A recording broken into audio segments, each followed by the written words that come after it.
अनपढ़ बहू। रुपेश कारगिल की वादियों में एक सिपाही के रूप में तैनात था। वह अब की बार छुट्टियों में अपनी बहन के पास गांव आया हुआ था। गांव में आकर उसे अपने बचपन के दिन यादें ताज़ा हो गई।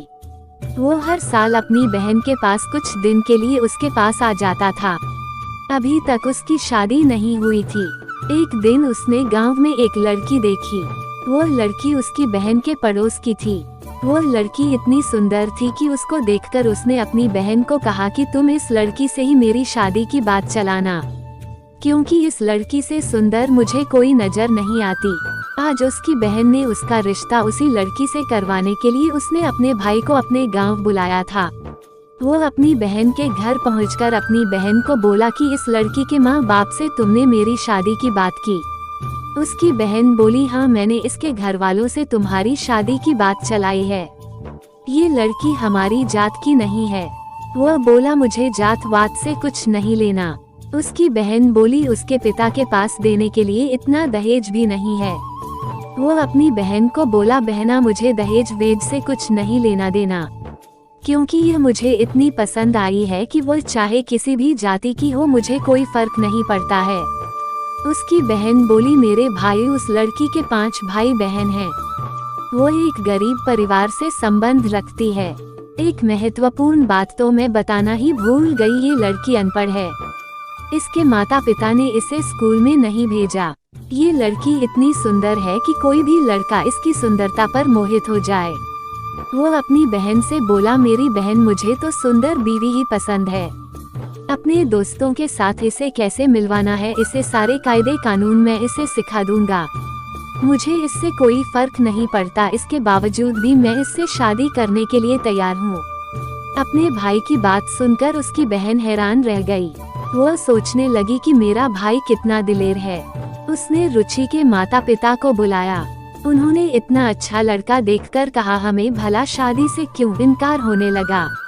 हमें रिश्ता मंजूर है, एक शर्त पर हमें ये रिश्ता मंजूर है। हमारे पास अपनी लड़की को देने के लिए दहेज नहीं है।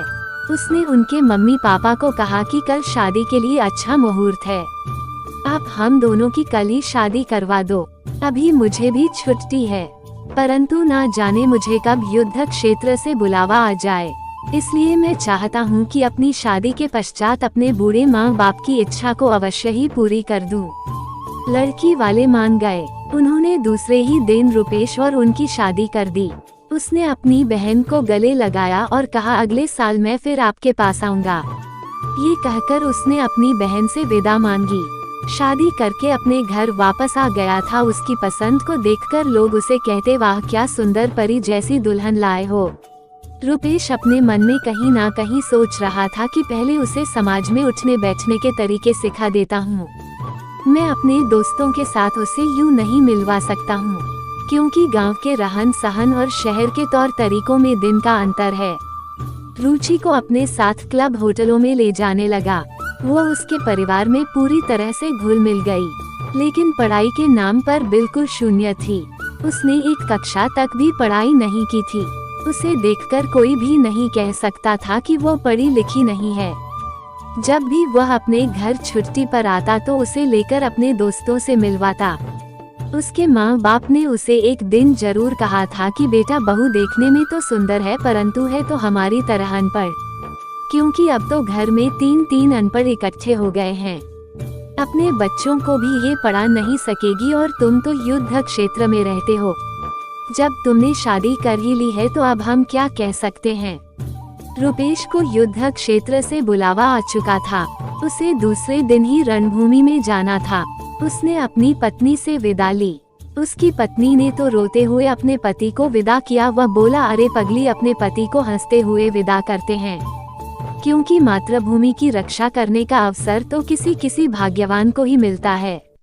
तुम्हें तो अपने पति पर गर्व करना चाहिए। उसने अपने पति के माथे पर तिलक किया और वो उसे जाते हुए उसे बाहर तक छोड़ने आई थी। रुपेश को गए हुए काफी दिन हो चुके थे। एक दिन उसके घर पर तार आई। डाकिया तार देकर गया। जब उसने तार शब्द सुना तो वह जोर जोर से रोने लगी और रो रो कर उसने अपने सास ससुर को कहा कि शहर से तार आई है। वह फूट कर रोने लगी। उसको रोता देखकर उसके ससुर भी रोने लगे। उसने अपने देवर को बुलाया। उसके देवर को पता चल चुका था कि शहर से तार आई है। जब उसने अपनी भाभी को रोते देखा, बोला, भाभी मैं बाजार जाकर सामान लेकर आता हूँ, क्योंकि शहर से फोन आ चुका था कि गाड़ी 11 बजे के करीब घर पहुँचेगी। उसको रोता देखकर आसपास की औरतें भी इकट्ठा होकर जोर जोर से रोने लगी। उन सभी को मालूम नहीं था कि तार खुशी के अवसर भी भेजी जाती है। उन्हें तो यही मालूम था कि तार तो मरने पर ही भेजी जाती है।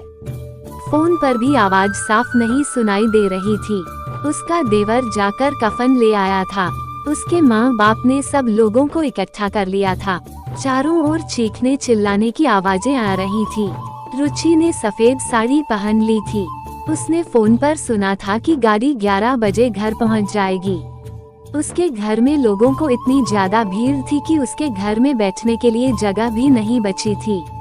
चारों तरफ सन्नाटा ही सन्नाटा था। रुपेश के दोस्त सब उसे आखिरी सलाम देने के लिए बाजे गाजे से विदा करने वाले थे। 11 बजे के करीब एक पुलिस की जीप उनके घर के पास खड़ी थी। उसमें से रुपेश नीचे उतरा। उसने हेड पहन रखा था। उसने जैसे ही घर में सन्नाटा देखा और वहां से रोने चिल्लाने की आवाज सुनी तो उसके कानों में सीटियां बजने लगी। वह सोचने लगा कि कहीं मेरी पत्नी को तो कहीं कुछ तो नहीं हो गया, मेरी बूढ़ी माँ या पिता को तो कुछ तो नहीं हो गया जो लोग जोर जोर से रो रहे हैं। उसके दिमाग में तरह तरह के ख्याल आ रहे थे। वो दौड़ा दौड़ा अंदर गया और अपनी माँ के पैर छूकर बोला, माँ प्रणाम। उसकी माँ अपने बेटे को देखकर चौंकी और उसे देखकर खुश हुई। वह बोली, हे भगवान, क्या अनर्थ कर डाला, बहू ने हमें क्या खबर दी। रुपेश बोला कि मैंने अपने आने की खबर आपको तार के माध्यम से दी थी।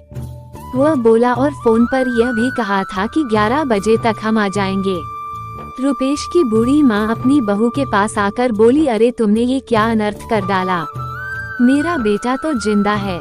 वह बोली कि आज सुबह ही डाकिया तार देकर गया था। मुझे क्या पता था कि तार में अच्छी खबर भी होती है, मुझे तो पता था कि तार में बुरी खबर ही होती है। यह बातें मैंने मोहल्ले में अपनी सहेलियों को बताई। जिसने सुना वह भी यहाँ आए बिना ना रह सका।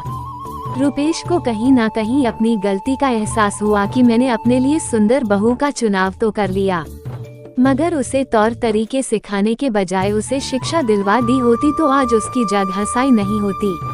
वह सारी जनता को संबोधित करते हुए बोला, मैं आज आपको एक सच्चाई से अवगत कराना चाहता हूँ। मैंने अपनी पसंद की लड़की से शादी की, इसकी सुंदरता पर मोहित हो गया और मैंने सोचा कि वह भी मुझे मेरे तौर तरीके सीखकर मुझे खुश कर देगी। उसने अपनी तरफ से तो बहुत कोशिश की और सफल भी हो गई, पर कहीं ना कहीं मैं ये भूल गया कि सब तौर तरीकों से भी सबसे महत्वपूर्ण है मनुष्य की शिक्षा। इंसान अगर पढ़ा लिखा होगा तो वह दुनिया के किसी भी क्षेत्र में चले जाए वह कभी निराश नहीं होगा। बिना शिक्षा के उसका जीवन अधूरा है। इसलिए शिक्षा, चाहे वह नौजवान हो या बड़ा, हर एक व्यक्ति को शिक्षा अवश्य प्राप्त करनी चाहिए। इस बात के लिए मैं रुचि को दोषी नहीं ठहरा सकता, क्योंकि मैंने उसे कभी शिक्षा प्राप्त करने के लिए जोर नहीं लगाया। आज सबके सामने मैं ये प्रण लेता हूँ कि अपनी पत्नी को शिक्षा दिलवाने के लिए मुझे जो कुछ भी करना पड़ेगा मैं पीछे नहीं हटूंगा। उसने रुचि का हाथ पकड़ते हुए अपने दोस्तों से मिलवाया और कहा कि मेरी पत्नी बिल्कुल अनपढ़ है। इसके पिता ने उसे कभी स्कूल नहीं भेजा, परंतु आज से मैं इसे पढ़ लिखकर इतना काबिल बनाऊंगा। मैं चाहे जीवित रहूं या नहीं, वह अपने बच्चों को तो अच्छी शिक्षा दिलवा सकती है। उसने प्रौढ़ शिक्षा केंद्र जाकर अपनी पत्नी की पढ़ाई के लिए एक खत लिखा। उसकी पत्नी ने प्रौढ़ शिक्षा केंद्र में जाना स्वीकार कर लिया था। वह वहां पर जाकर काफी कुछ पढ़ना लिखना सीख गई थी। जब वह अपने मायके आई तो अपनी माँ को भी उसने कुछ कुछ पढ़ना लिखना सिखा दिया था। ये कहानी उस समय की है जब तार के माध्यम से ही संदेश भेजे जाते थे। तो दोस्तों, आशा है कि इस कहानी से आपको एक शिक्षा मिली होगी। धन्यवाद दोस्तों।